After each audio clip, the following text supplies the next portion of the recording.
السلام عليكم ورحمة الله وبركاته. لاليgan aadkaad ku jeclaysiitihiin qalbi furan iyo saafi ah kusoo dhawaada ayaa idin leeyahay dhammaantiina. maanta waxaa idin wada waxaa waaye in Allah subxaanahu wa tacaala baryadiisa laga qabsan, because I know marmarka qaar inta istaagtid oo isleedahay maxaa qaldan, maxaan sameeyaa, maxaa la igu aqbali laayahay. But you know what, Allah subxaanahu wa tacaala has better plans for you. Wallahi, trust me. لأنه قلبي جينا واحد كجرا واحد كده حجوحي الله سبحانه وتعالى وأوجهي. You know, sometimes وحاجرت وحياة بقار we pray to Allah سبحانه وتعالى إلهي وحنا سهل، إلهي وحنا نسي، إلهي وحنا نسي. But trust me, you وحنا وحنا معها الله سبحانه وتعالى knows وحنا نورون وحنا لباترون كين كرين وفهمتين مركا. And I can attest to that wallahi. waxa alla wixii qalbigaada ku jira maanta oo aad isleedahay wixii runta ah, marka wixii daacad ah, wixii adiga maanta ku fiican, Allah subhanahu wa ta'ala uu maqlaya, uu nawada dhageysanaya, uu nawada ogay qulubteena ayuu ka warhaya, ma fahanteen? And I can attest to that wallahi, because there's a time in my life oo wax yar alhamdulillah عافيماتك الله سبحانه وتعالى ورتبحية. And قلوبتي I just cried to Allah and وحنا يا الله سبحانه وتعالى أذيك يا غيري إنه هلبا هذا هاي ستي because مركا هواي تهاي you know واد خلق ليسا واد عبسان ليسا واحد سلاذا هاي you know like sometimes أذيك واد سكفكرة because at the end of the day ما أنت دائما متد آخر هذا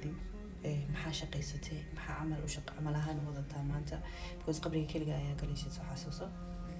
But now the problem comes ilmaha, like ilma yaryar markaa haysatid, and you're like even if aad haysatid intaasoo qof oo agtaada joogaan oo maanta waxaad hadday kugu dhacaan kula boodi karaa oo caruurtaada aad ka walwalaynin, aad isleedahay maanta oo wax kuu qaban karaa, ma fahamte? midda kaleetana markaas alxamdulilah oo aabihii dhalaba oo garabkaada uu yahay kasoo muuqanayo oo mar walba hiili hooba intaba diyaar kula ah, laakiin weli walwal ahaan hooye ahaan walwalkii kugu jiraya. waxaad isleedahay talow waxaad maanta ilaahay ofsada caruurtanba yaa u maqnaan doona, waxay ayaga rabaan yaa siin doona, yaa fahmi doona, yaa you know like walwal badan baa ku qabanaya. Because aniga there's so many times aniga maskaxdayda ilmahayga baa ka dhex guuxay, like every single time markaan arrinay soo wajahdo the first people I think about waa caruurtayda, and I'm like oh my god, ilaahay ii amaanso, you know. ilaahay horta hooyooyinkeena dhammaanteena hana siiyo cimri dheer, cibaado suuban leh, iyo xoogan caruurteena aan ku korsani karno, oon maanta ku difaacan karno, maanta wax badan aanu qabani karno. Because waxaan ogahay hooyooyin badan ayaa jira oo keligooda nolosha la halgamaya caruurtoodii. alxamdulillah waxaa idin leeyahay hooyooyin adag ayaa tihiin, anaga kalene oo maanta garabkeena la taagan yahay. alxamdulillah ilaahay garabkeena qof maxaa la dhahaa sida hadda ay noo muujiyeen noo garab taagan yihiin, ilaahay hanoogu sii wado. ilaahay naxariista agtiisa taala, ilaahay qoysaskeena qoys naxariis leh ilaahay nooga dhigo. alxamdulillah haddaan naxariis haysatidna ilaahay naxariista hanoo sii ziyaadiyay ayaan leeyahay. hooyooyinka keligooda caruurta korsanaysan waxaa idin leeyahay alla bariga ha ka quusanina, and insha allah hooyooyin adag ayaa tihiin. allah subxaana wa tacaala ay garabkiina taagan, and anagana waa idin soo duceynayna, anagana noo soo duceeya. alxamdulillah horta I'm not gonna say I'm battling alone. alxamdulillah I have someone next to me oo maanta hiili hooba diyaari laha. marka wallahi waxaan ka fikiray maanta hooyooyinka keligooda jooga oo maanta nolosha keligooda la halgamayaan oo maxaa la yiraahdaa caruurta keligooda korsanayo oo la kufaalo jabay oo qandho markii qabato oo markii isbitaal la dhaho oo markii la dhaho maanta meel baad ku xanuunaysa ma kici kartid, yaa way qofka maanta caawinayo. anagina nala caawinay baba wallahi bilaay marmarka qaar aan isla sheekaysanaa oo isdhahnaa alla caawinteeda alla saan alla, because marka isbitaalka joogtid waxyaabo badan ayaad ka fikiraysaa, ma fahantay? so maanta horta aan u duceyno hooyooyinka caruurtoodii ay haysta, aan u rajeyno nolol fiican, aan u wada duceyno, maxaa la dhahaa anagoo qalbi saafiya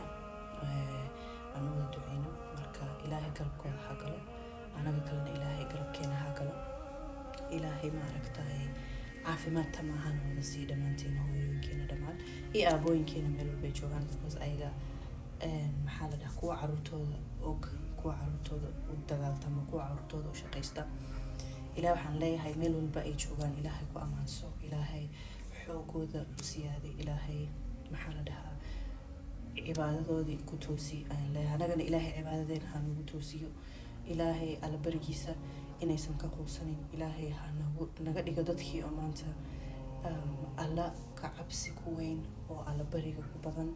oona caruurtooda haysta oona maanta xoog iyo caafimaadkaas ilaahay inuu noo sahlo ayaan ilaahay ka baryaa insha allah idinkana aamiinta maxaa la igu soo kaalmeeya ayaa idin leeyahay marka walaahi I'm not going to say anything much waxaan un idin leeyahay wax alaala wixii qalbigiina ku jira Allah subxaana watacaala ula socdaa because aniga that period short period on alxamdulilah caafimaadka Allah subxaana watacaala ayaa bixiya ilaah subxaana watacaala ayaa hayo and maanta waxaan isleeyahay dadkaa daran ayaa jiro because dad waxaa jirto maanta hadli karin dad waxaa jirta maanta tuubooyin ku xiran cunada ka cunayo dad maanta waxaa jiro oo walaahi dhaqaaqi karin oo aniga hata aan soo arkay oo walaahi hata dhiirigelin aan ka helo oon istaagay oon dhahay walaahi inaanan xanuunsanayn oon istaagay ma fahantay dad waxaa jirta oo yacni inkastoo ay rabaan inay wax qabsadaan aysan qabsani karin ma fahantay marka intii rista caafimaadkaan leenahay walaahi oon ku dhaqaaqayno oon neefsanayno oon bahadlaynaba ilaa dambi baan galnaa ilaa dambi dhaaf ilaahay aan ka barino because caafimaadka waxaa waaye waxay ka mid tahay nimcooyinka Allah subxaana watacaala na siiyey ma fahantay marka waxaa idin leeyahay intaas idinkaaga tagay assalaamu calaykum waraxmatullaahi wabarakaatu intaan video dambe aynu kulmi doono waxaa idin leeyahay ilaahay meel walba aan joogno ilaahay ha idinku ammaansado anagana hana ammaansado caafimaad tamna ilaahay aynu ka baryeynaa ilaa caafimaad tam ah ilaahay ha maxaa la dhahaa may Allah bless us with good health and a very beautiful iman maxaa la dhahaa fi dunya wal aakhirah waxaa idin rajeynaa khayr waxaa idin leeyahay maca salaama